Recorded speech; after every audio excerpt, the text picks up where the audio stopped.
pa this point journey, hindi ako nag-iinom ng alak, pero pumupunta ako sa bar. In-enjoy ko lang yung music. Yung tipong pag may problema ka, makikinig ka lang ng banda. Tapos manonood ka lang yung mga kalog vibes ng mga nagpapagod. Yun yung pinaka the best para sa akin pag nasa Padis ka. And for your information, hindi lahat ng kapadis nag-iinom ng alak. Ini-enjoy lang namin yung kanta, yung moment na nanonood kami ng banda. Yun palang bonus na. And wala naman akong pera. And nagtitipid din ako. Kaya sa tulong ng barkada ko, ayan. Naka-free relax ako. May free meal. And thank you, Pawi, dahil nilibre mo na naman ako. Soon, babawi ako sa'yo pag may pera na ako. Kasi ngayon, ito lang ako. Tubig lang yung kaya kong inumin. As in, tubig lang. Hindi ko bet yung lasa ng alak. Tsaka, papasok pa ako bukas. Kaya, ako lang yung pumupunta ng bar na hindi nag-iinom ng alak. Wala. Gusto ko.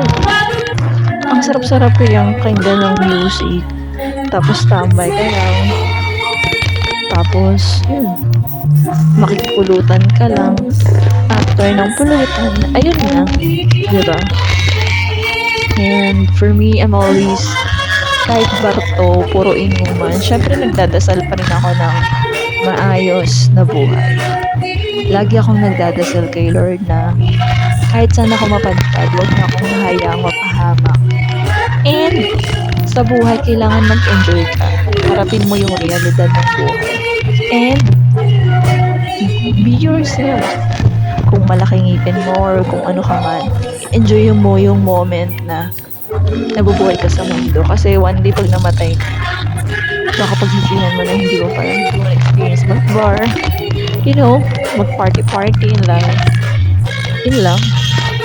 So, enjoy mo lang yung moment na nandun ka sa moment of kailangan lahat may nagbabago. Kasi habang tumatanda ka, marirealize mo na yung mga childhood friends mo, may kanya-kanya ng buhay at ikaw dapat may regular ka ng trabaho. And dapat mawalan ka na ng pake sa ibang tao. Focus ka na lang on yourself. Kung magkakaroon ka ng pake, dapat yung may pake din sa'yo. Yung may care sa'yo. Yun, diba? And focus ka lang sa kung anong meron ka, sa opportunity, sa barkada, o kung ano man yan. Alam ni Lord lahat ng pinagdaanan mo, kaya mo yan. Sa ngayon, mag-enjoy ka lang. I-enjoy mo yung buhay mo. Walang masama yan. Ang masama, gumagawa ka lang masama. As long na alam mo yung purpose mo in life, go mo lang. Yun yung freedom mo to be yourself, to show yourself, and to create who you are. In life, hindi naman natin kailangan husgahan tayo na tao. Ang kailangan natin, manatiling totoo tayo sa mga sarili natin. And masaya magpadis ka dahil ang gaganda ng mga banda doon. I mean, yung music, yung vibes, yun yung mamimiss mo sa Padis. Kaya nandun ako para mag-relax kahit wala akong jowa. Nasa Padis ako kasi yung banda talaga yung pinaka the best ingredients ng Padis. Kaya dapat ramdam mo, ninanamdam mo yung journey mo, yung life na meron. And maging grateful ka dahil may dumating na opportunity, hindi ka nagugutom. Ini-enjoy mo na yung buhay mo. Siguro, as a single woman na wala naman jowa, marami akong gusto pang i-explore in life. Kung hindi man ako bibigyan ni Lord ng jowa, gusto kong maging masaya. Gusto kong magkaroon ng less problem. Lahat ng bagay na gusto kong matupad. Gusto ko kasama yung family ko. But this time, focus muna ako on my growth in life. So ngayon, nakabukod ako. And yung pagbubukod na yon, alam ko na ikakabuti ko yun. Yung pagbubukod ko na yon, pangako kasi mag-business B. As in, one of my dream.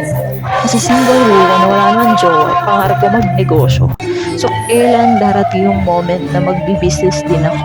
Diba? Eh, ito naman ganda ng Padis, oh. Ni-enjoy ko lang talaga yan, as in, enjoy the moment of nasa Padis. One day, ikaw naman yung may business. One day, lahat ng pangarap mo matutupad. Kaya go mo lang yan, self.